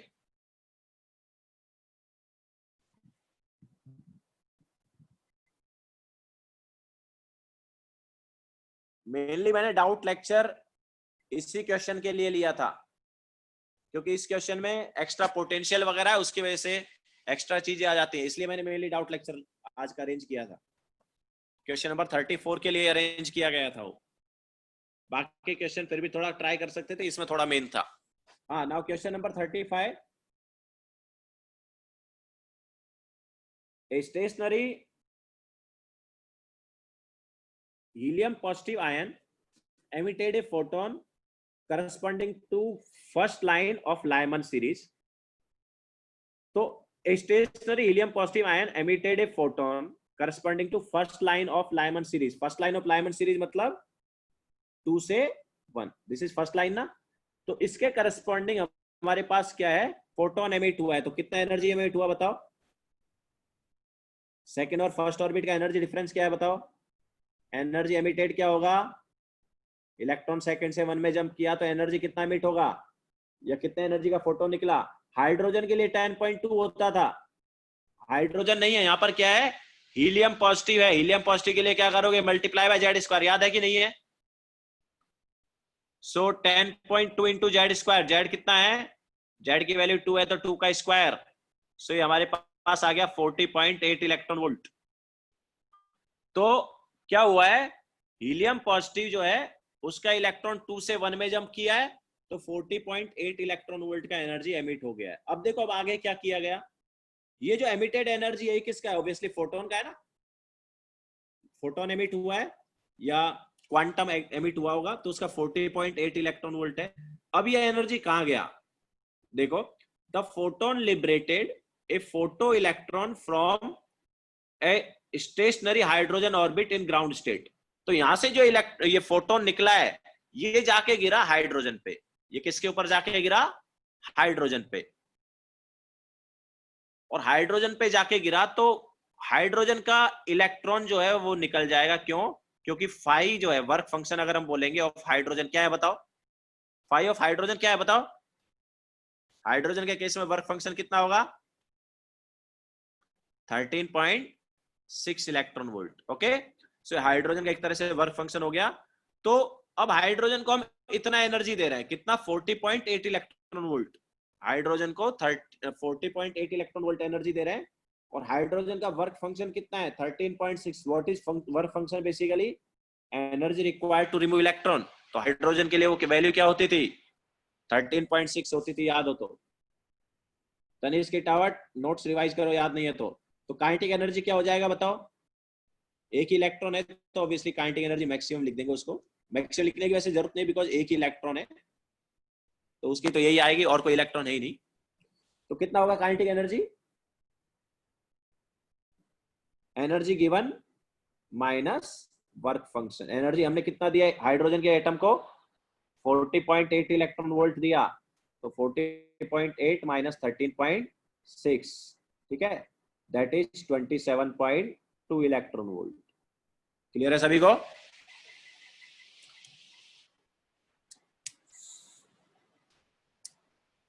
नाउ क्वेश्चन नंबर 37, सॉरी 36।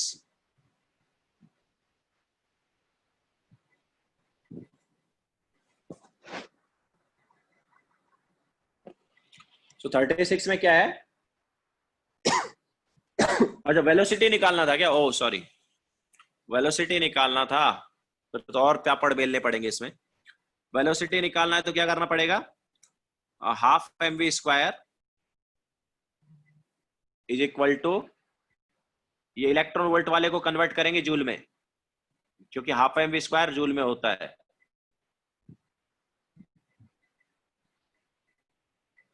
ठीक है, तो क्या आ जाएगा अभी? वेलोसिटी क्या आएगा? तो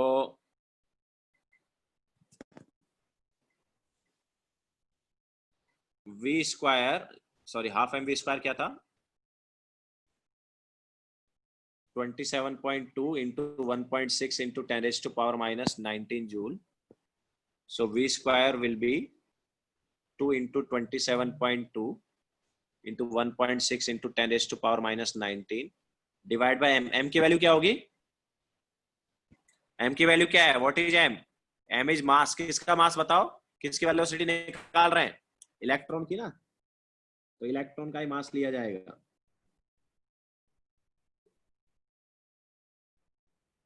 इलेक्ट्रॉन का मास क्या होता है? 9.1 into 10 raised to power minus 31।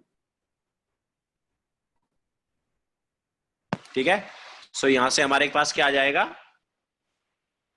Velocity आ जाएगा।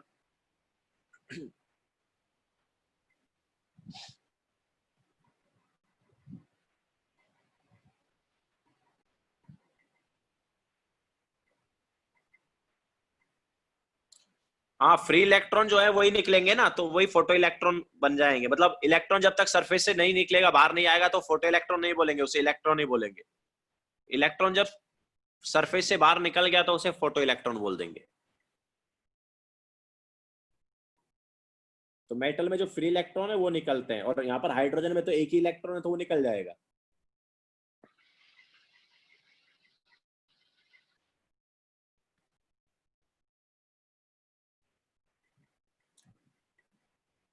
E इंटू वी एस जो है वो काइनेटिक एनर्जी हो गया। ई बेसिकली चार्ज है। ई क्या है? ई चार्ज ऑन इलेक्ट्रॉन है and V S is stopping potential. तो E into V S is basically work जो हमने अप्लाई किया इलेक्ट्रॉन को निकलने से रोकने के लिए, जो कि काइनेटिक एनर्जी के है। वर्क फंक्शन नहीं, वर्क फंक्शन तो अलग था। वर्क फंक्शन फाई है, वर्क अलग है और वर्क फंक्शन अलग है।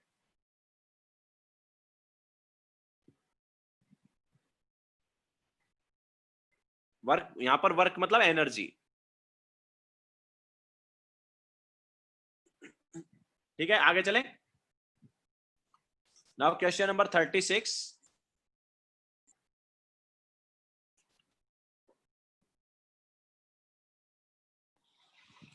So the minimum energy required necessary to overcome the attractive force between the electron and surface of silver metal is this. बताओ क्या दिया है? This 7.52 into 10 raised to power minus 19 joule क्या है?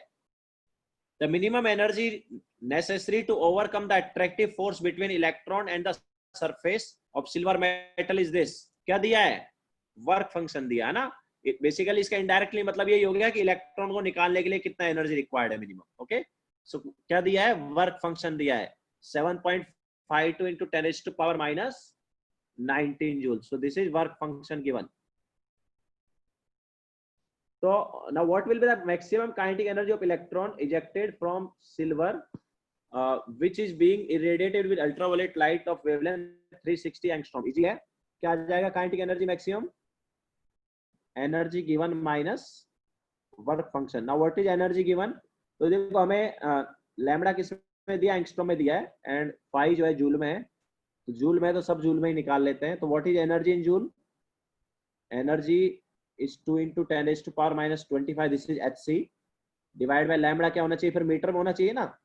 अगर हम एनर्जी जूल में ले रहे हैं तो मीटर में क्या होगा? 360 into 10 raised to power minus, चलो पूरा एक बार पहले इसको hc बाय लैम्बडा लिख लेता हूं, अदरवाइज कंफ्यूज हो जाओगे. सो ई हो गया hc by lambda, energy given minus work function. So hc का value 2 into 10 raised to power minus 25 होता था. And what is lambda? Lambda हमें एंगस्ट्रॉम में कितना दिया है? 360 एंगस्ट्रॉम दिया है. तो इसको कन्वर्ट कर लेंगे किसमें? मीटर में. तो 360 into 10 raised to power minus 10, ये मीटर में आ गया. So this is energy given minus work function. Work function क्या है? 7.52 into 10 raised to power minus 19. ठीक है. सो हमारे पास यहां से क्या मिल जाएगा? काइनेटिक एनर्जी मैक्सिमम मिल जाएगा.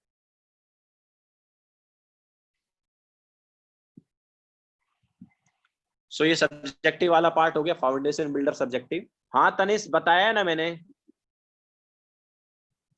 प्रथम 10 रेज टू पावर माइनस 10 ही आएगा एंगस्ट्रॉम को मीटर में कन्वर्ट करने के लिए. ठीक है. सो ये हो गया. नाउ क्वेश्चन नंबर 13 जो है फाउंडेशन बिल्डर सब्जेक्टिव में, वो भी इसी का है. Question number 13 of foundation builder subjective, वो भी किसका है?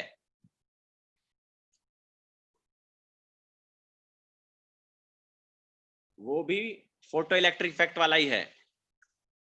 The threshold wavelength for photo electric effect for metal is 230 nanometre. Threshold wavelength दिया वहां पर. क्वेश्चन नंबर 13 थ्रेशोल्ड वेवलेंथ कितना दिया है? 230 नैनोमीटर दिया है. Now determine the kinetic energy of photo electron ejected from surface by UV radiation emitted from second longest wavelength. तो हमें यहाँ पर काइनेटिक एनर्जी मैक्सिमम निकालना है.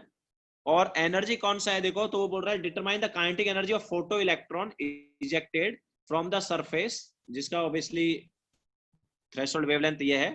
तो यहाँ से हम वर्क फंक्शन निकाल लेते पहले. तो क्या होगा? तो 1240 डिवाइड बाय 230, ये इलेक्ट्रॉन वोल्ट में क्या आ गया? इसका वर्क फंक्शन आ गया. तो वर्क फंक्शन मेटल का पता है. नाउ इस मेटल पे हम क्या डाल रहे हैं?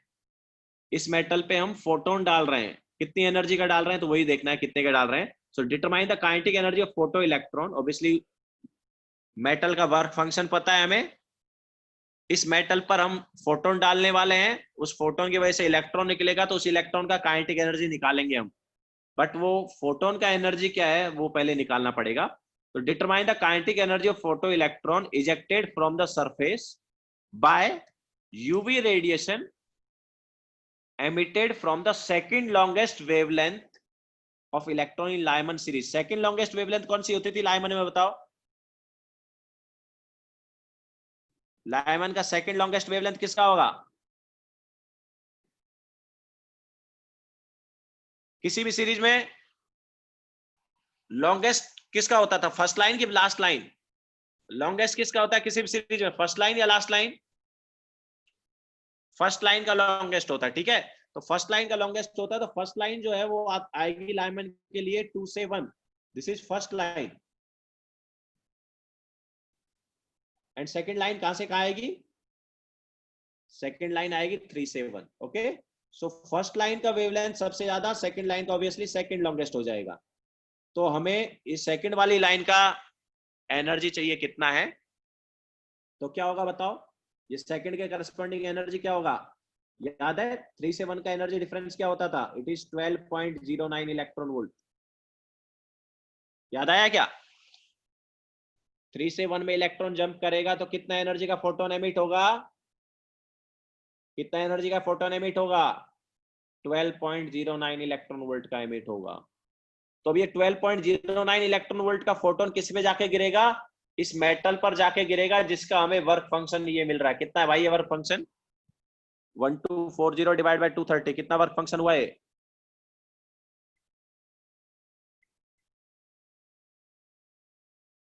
This is 5.39, okay. So 5.39 metal का वर्क फंक्शन है, और उसके ऊपर फोटोन जाके गिर रहा है। कितने कितने का फोटोन है भाई? 12.09 इलेक्ट्रॉन वोल्ट का फोटोन है। तो फिर उस मेटल से इलेक्ट्रॉन निकलेगा, और उस इलेक्ट्रॉन का काइनेटिक एनर्जी क्या होगा? Energy given minus work function.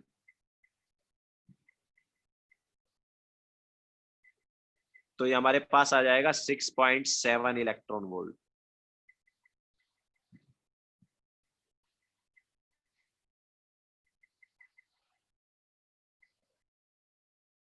Clear है सभी को? सो ये फोटो इलेक्ट्रिक इफेक्ट के जो क्वेश्चन है वो हो गए।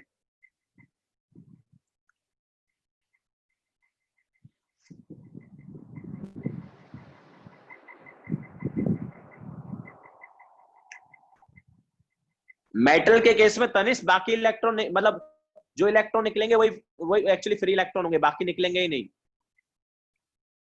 फ्री इलेक्ट्रॉन कौन है? जो न्यूक्लियस से लूजली बाउंड है, समझ में आ रहा है?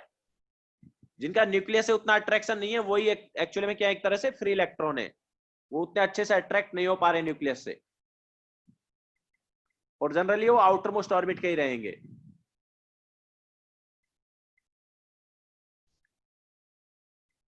फोर्टी टू वाला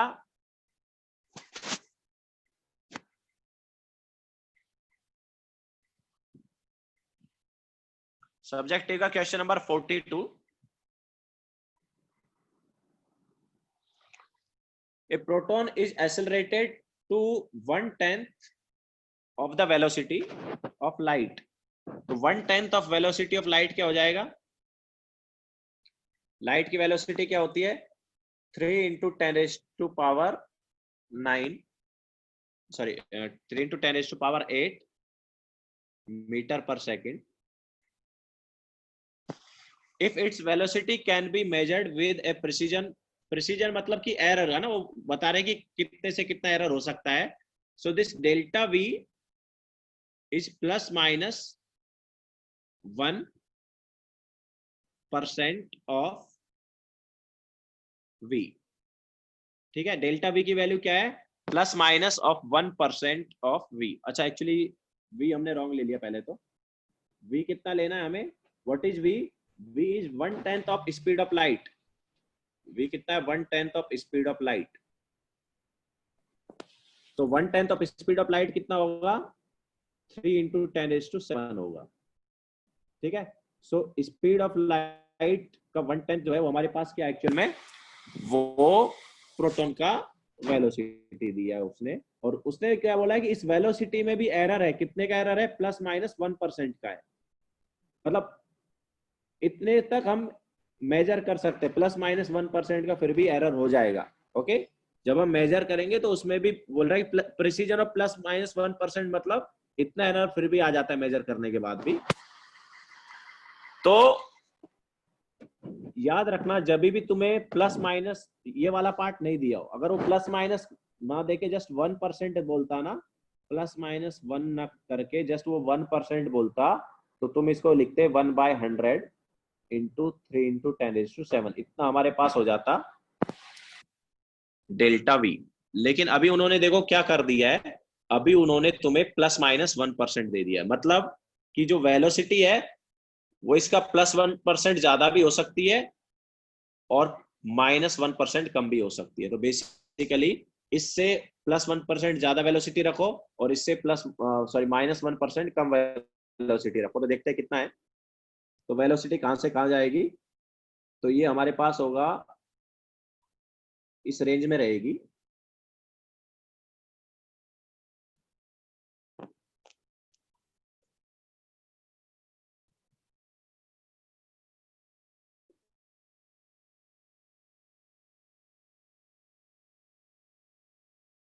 यहां से लेकर ये सॉरी डेल्टा वी सॉरी ये वेलोसिटी है, डेल्टा वी नहीं है। वेलोसिटी कहां से कहां तक रहेगी एक्चुअली, यहाँ पे इस वेलोसिटी से लेकर 3 × 10⁻⁷ प्लस 3 × 10⁻⁷ इंटू 1/100, इसके मतलब +1% कम से लेकर +1% ज्यादा तक रह सकती है। तो इस रेंज में वेलोसिटी रहेगी, ऐसा है इसका मीनिंग ये है। ठीक है, तो इसको सिंप्लीफाई करके मैं ऐसे तुम्हें बताता हूँ कि यहाँ पर तुम्हें देखो क्या करना है। मतलब अगर तुम्हें +-1% नहीं दिया तो बहुत सिंपल चीज हो जाती है, फिर ज्यादा कुछ करना ही नहीं है। अगर +-1% करके ना देके जस्ट 1% वो बोलते, तो डेल्टा वी का वैल्यू तुम क्या ले लेते, ये ले लेते। डेल्टा वी का वैल्यू तुम्हें ये लेना है अगर वो यहाँ पर प्लस माइनस नहीं करता है तो। ओके, लेकिन अगर +-1% कर दिया ना, ऐसे कर दिया, +-1 का साइन डाल दिया, तो जो भी परसेंटेज दिया उसको 2 टाइम्स कर देना बस।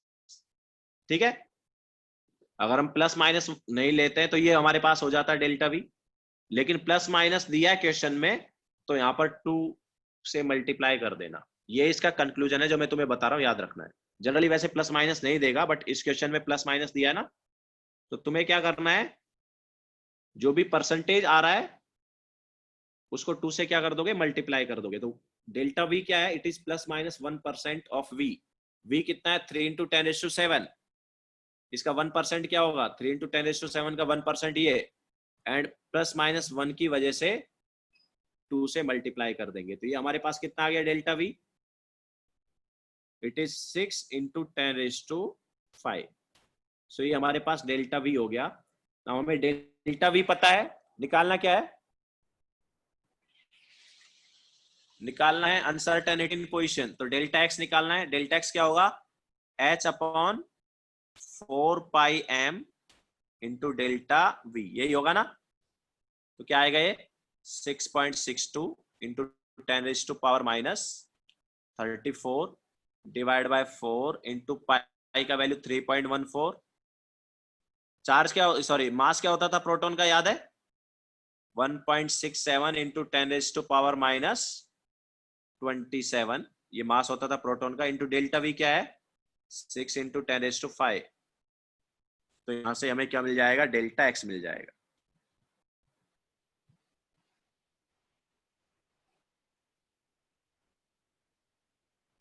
(1.67 into 10⁻⁻27 mass of proton in kg।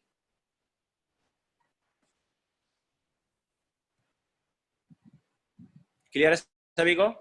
और कोई डाउट है क्या किसी क्वेश्चन में तुम लोगों को?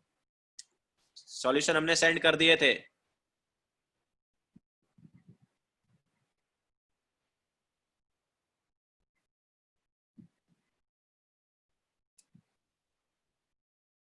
तनिष बाकी निकलेंगे ही नहीं।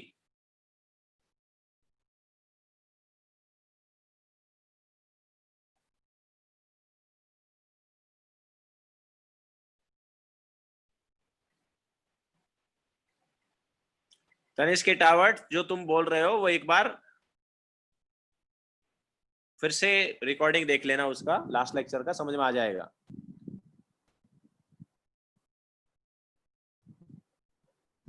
सिद्धार्थ, सब्जेक्टिव का क्वेश्चन नंबर 30 बता चुके हैं हम ऑलरेडी। 30 तो बता चुके हैं, रिकॉर्डिंग देख लेना अगर डाउट है तो।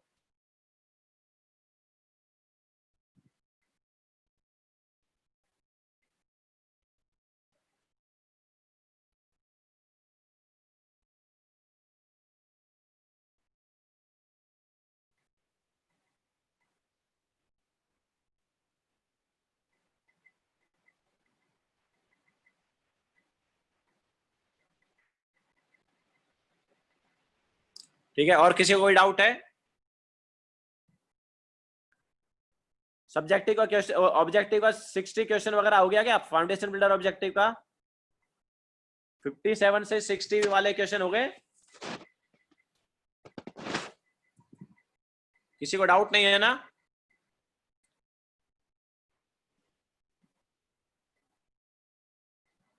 फिफ्टी सेवन से 60 के बीच में 59 हो गया क्या? 59 जैसा ही 60 है, अगर 59 हो गया तो 60 भी हो जाएगा।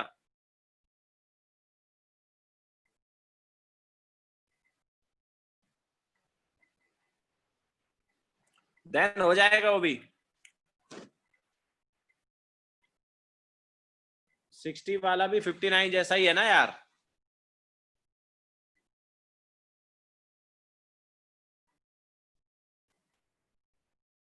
सिक्सटी में क्या है, हमारे पास दो मेटल हैं, एक मेटल ए है, एक मेटल बी है।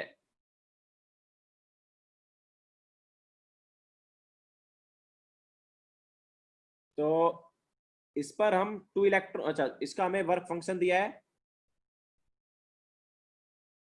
2 इलेक्ट्रॉन वोल्ट, और दूसरे का वर्क फंक्शन दिया है, अच्छा डब्ल्यू ए लिखा है उन्होंने, ठीक है डब्ल्यू ए, हम भी डब्ल्यू ए लिख देते हैं। सो डब्ल्यू ए लिखा है उन्होंने 2 इलेक्ट्रॉन वोल्ट, एंड डब्ल्यू बी जो है वो कितना है, 4 इलेक्ट्रॉन वोल्ट है। नाउ इन दोनों को हम कुछ एनर्जी दे रहे हैं। तो फर्स्ट वाले को जब एनर्जी देते हैं तो उसे इलेक्ट्रॉन निकलेगा, फर्स्ट वाले को हमने ई एनर्जी दिया और सेकंड वाले को ई बी एनर्जी दिया। 55 का कुछ नहीं है, जिसके अलोंग, मतलब जिस एक्सेस के अलोंग डेल्टा एक्स है उसी एक्सेस के अलोंग डेल्टा पी रहेगा, याद रखना। सेम एक्सेस के अलोंग रहेगा एरर दोनों में। सो फर्स्ट वाले से इलेक्ट्रॉन निकला, उसका काइनेटिक एनर्जी टी ए और de Broglie wavelength lambda a. Second वाले से इलेक्ट्रॉन निकला, उसका kinetic energy t b and de Broglie wavelength को हम लैम्बडा बी लिख देते हैं, ठीक है। नाउ उन्होंने बोला कि लैम्बडा बी जो है वो 2 टाइम्स ऑफ लैम्बडा ए है। लैम्बडा बी की वैल्यू क्या है? 2 टाइम्स ऑफ लैम्बडा ए। तो यहां से जब हम सब्स्टिट्यूट करते हैं व्हाट इज लैम्बडा बी, तो याद है root of 150 by kinetic energy लिख सकते हैं। तो काइनेटिक एनर्जी उसकी क्या है? टी बी है, और दूसरा क्या है? रूट ऑफ, उसमें भी यही करेंगे। तो यहाँ पर दोनों साइड अगर हम स्क्वायर कर देंगे तो 150 से 150 कैंसिल आउट हो जाएगा, एंड टी ए जो है वो 4 टाइम्स ऑफ टी बी आ जाएगा। तो T A equal to 4 times of T B आ गया। इसके अलावा हमारे पास टी ए और टी बी का एक और रिलेशन रहेगा, देखो क्या रिलेशन होगा। टी ए क्या है? काइनेटिक एनर्जी मैक्सिमम, तो it is energy given that is E a minus work function, ठीक है। तो फर्स्ट के लिए हो गया, सेकंड के लिए क्या होगा? T b kinetic energy maximum equal to energy given is e b minus work function क्या है? 4।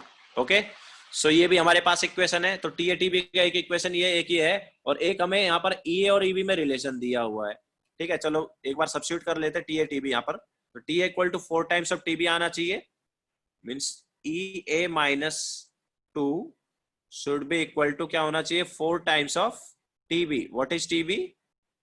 E b minus 4। तो इसको जब सॉल्व करेंगे तो ये क्या आएगा देखो, this is 4 e b minus e ए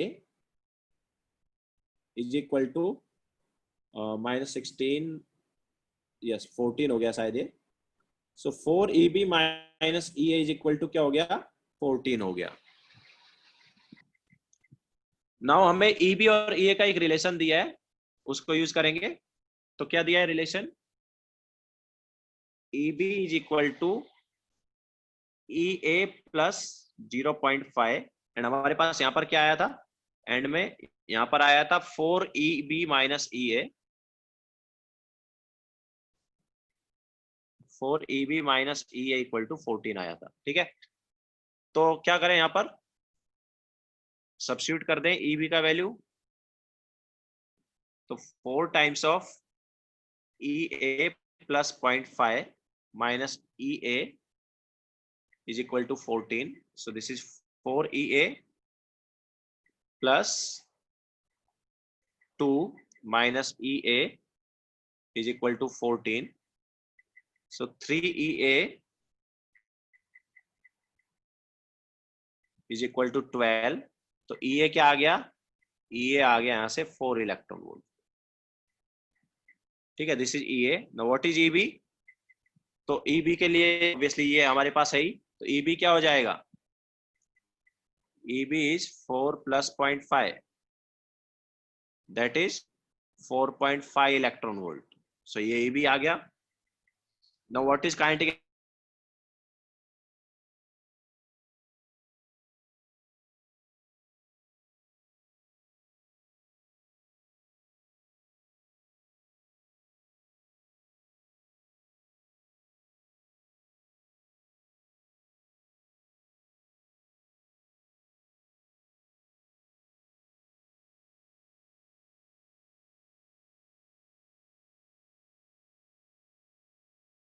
कितना है?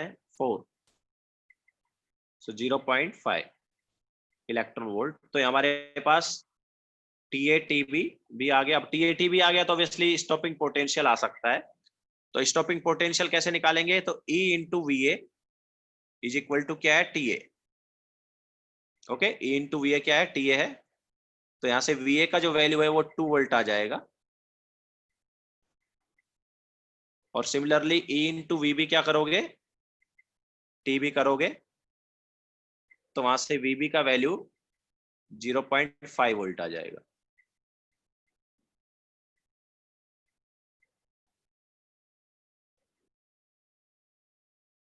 क्लियर है सभी को?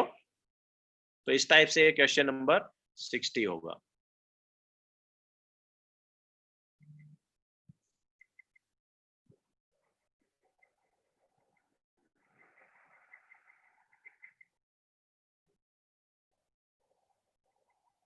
तनिष वो तब निकलेंगे जब पहले आउटर मोस्ट के निकल जाएंगे, फिर अंदर वाले निकलेंगे, याद रखना। आउटर मोस्ट के इलेक्ट्रॉन जब निकल जाएंगे उसके बाद ही अंदर वाले निकल सकते हैं ना, उससे पहले थोड़ी निकलेंगे वो।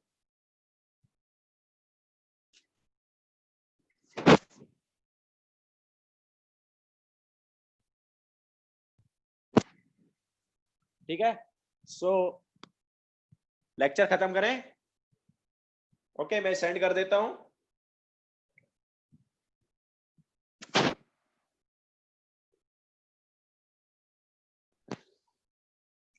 जल्दी बोलो तनिष, क्या डाउट है? जल्दी बोलो।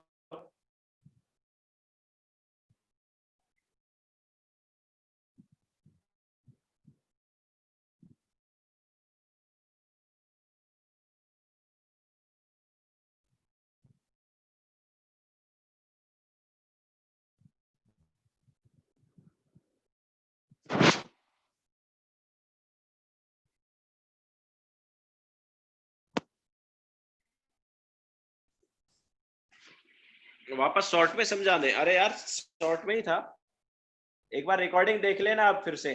ठीक है, रिकॉर्डिंग देख लेना फिर से।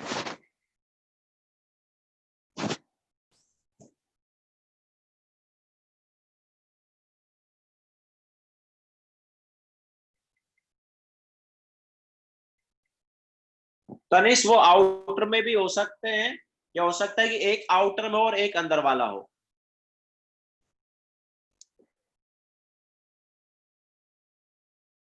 लेकिन ऑब्वियसली जो आउटर में होगा उसको कम एनर्जी रिक्वायर्ड होगा दूसरे वाले से।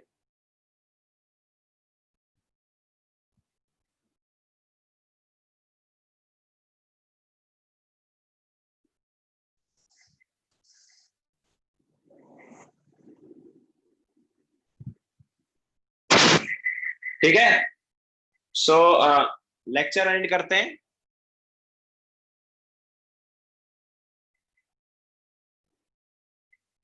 प्रथम हाइजेनबर्ग थ्योरी क्या है? हाइजेनबर्ग थ्योरी है delta x into delta v is greater than equal to h by 4 pi m. Velocity में भी एरर होता है, मोमेंटम में भी एरर होता है। मोमेंटम में वेलोसिटी और मोमेंटम एक ही बात हो जाता है, ज्यादा डिफरेंस नहीं है। तो ऐसा है कि पोजीशन में एरर होगा और वेलोसिटी में भी होगा, तो दोनों का मल्टीप्लीकेशन ये होना चाहिए। Okay, this is Heisenberg theory.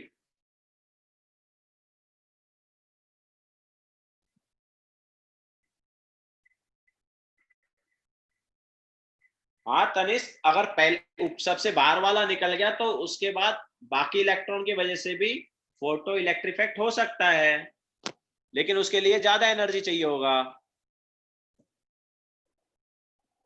वही तो हमने लिखाया था ना, जैसे मान लो 4 इलेक्ट्रॉन वोल्ट सबसे बाहर वाले ऑर्बिट का इलेक्ट्रॉन एनर्जी है, उसके अंदर वाले के मतलब सबसे बाहर वाले ऑर्बिट को कितना चाहिए था, हमने क्या लिखवाया था, 4 चाहिए था, याद है।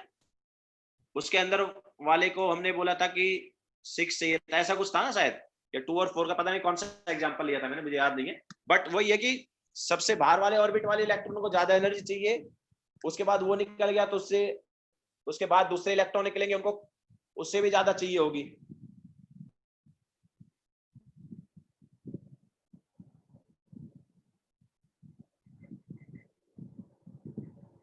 हाँ, जो आउटर वाले फ्री इलेक्ट्रॉन उनका भी एनर्जी अलग अलग हो सकता है, क्योंकि वो भी आपस में कोलाइड कर रहे होंगे, तो किसी का एनर्जी इस कोलिजन की वजह से कम हो गया होगा।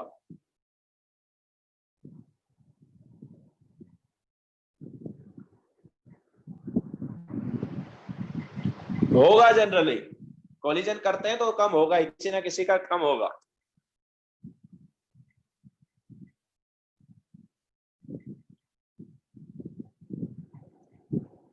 प्रथम कल लेक्चर में हमने कराया था वो हाइजेनबर्ग वाला क्वेश्चन, देख लेना एक बार, कल परसों जो लेक्चर हुआ था उसमें हाइजेनबर्ग का क्वेश्चन कराया था, देख लेना, और आज भी कराया थोड़ी देर पहले। तो वहां पर डेल्टा एक्स हमें निकालना था, डेल्टा भी पता था।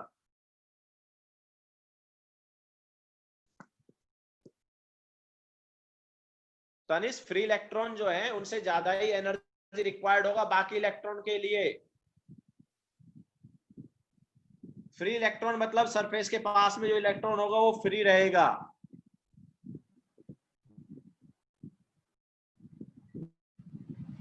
न्यूक्लियस के जितने पास होंगे इलेक्ट्रॉन उतने ही ज्यादा एनर्जी रिक्वायर्ड होता है निकालने के लिए, अट्रैक्शन ज्यादा होता है न्यूक्लियस का उनके ऊपर।